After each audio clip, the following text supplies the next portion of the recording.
Hello and welcome back. This is David from the Personal Finance Squad.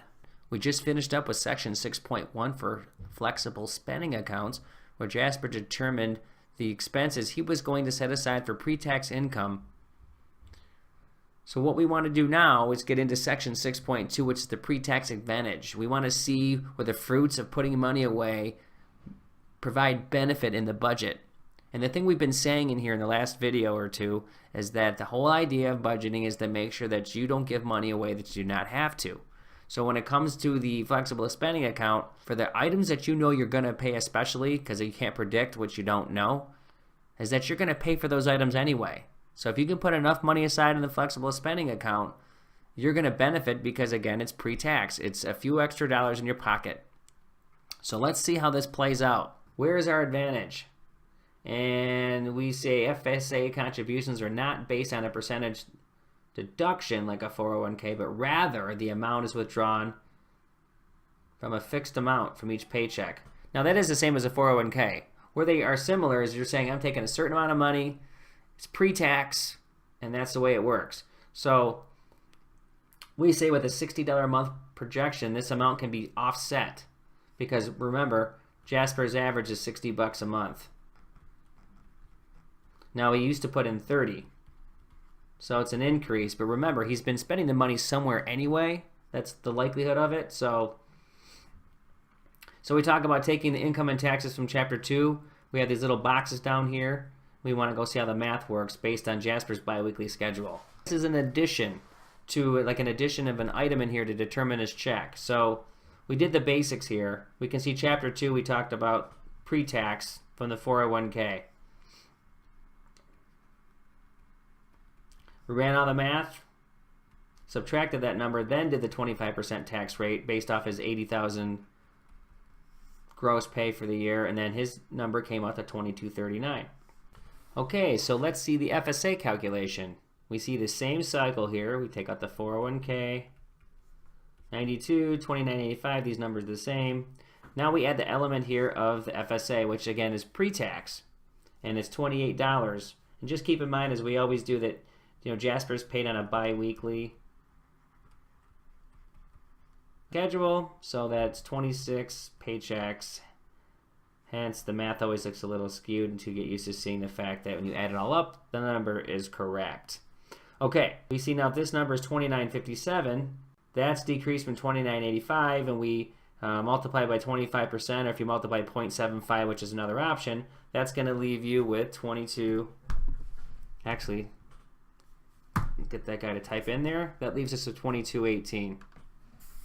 Now remember, when we figure all these out, it's certainly on the rounding, so it's actually a little under 2218. Nevertheless, the whole point is that the difference in the paycheck is 21 bucks. And it's $546 for the year, and the average is $45.50 or $46 monthly. So again, I always like to lay out the math here if you want to see the calculation or perform one yourself when you're ready to do this. So let's look a little bit further on the effect. Because of the biweekly schedule, we're going to see 2 of the 12 months differ from 10 of the 12 months in terms of what money is actually brought back to you and what's in those accounts. So we can see that in the take-home pay is $42 in 10 of the 12 months, and 2 of the 12 months it's $63. Now the advantage is, of course, we have more money in the FSA because of those extra checks.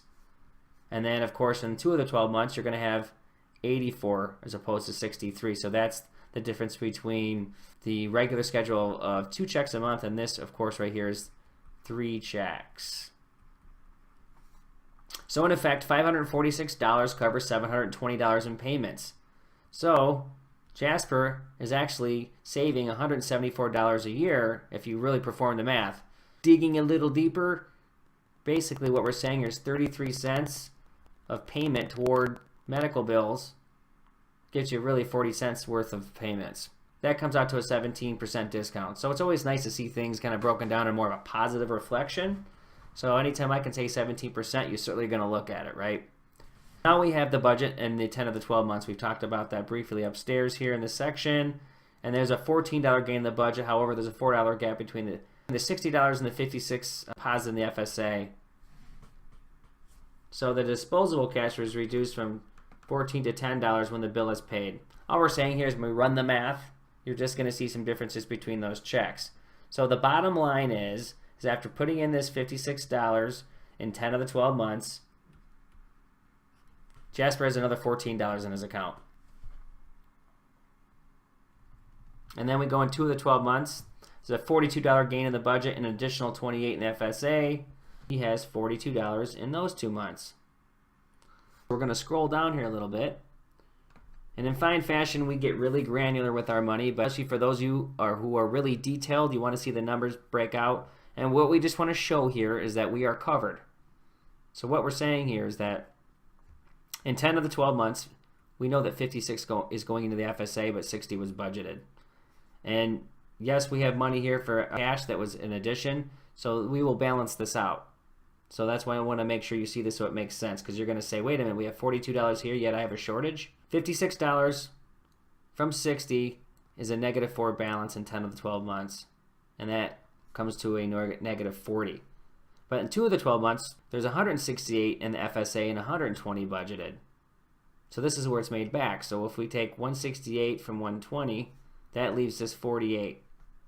And then 48 less the 40 that we talked about right above in the sentence there, it actually creates an $8 gain throughout a year cycle.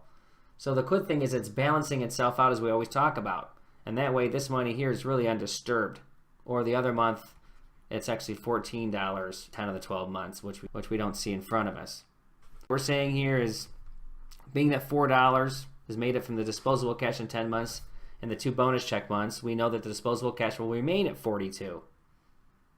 So if we just look at a quick playing out grid here, it makes a little sense. We know that these months you're going to need $12 in total, technically. And then we get the bonus check month here, bonus check month here. But you can see how it plays out.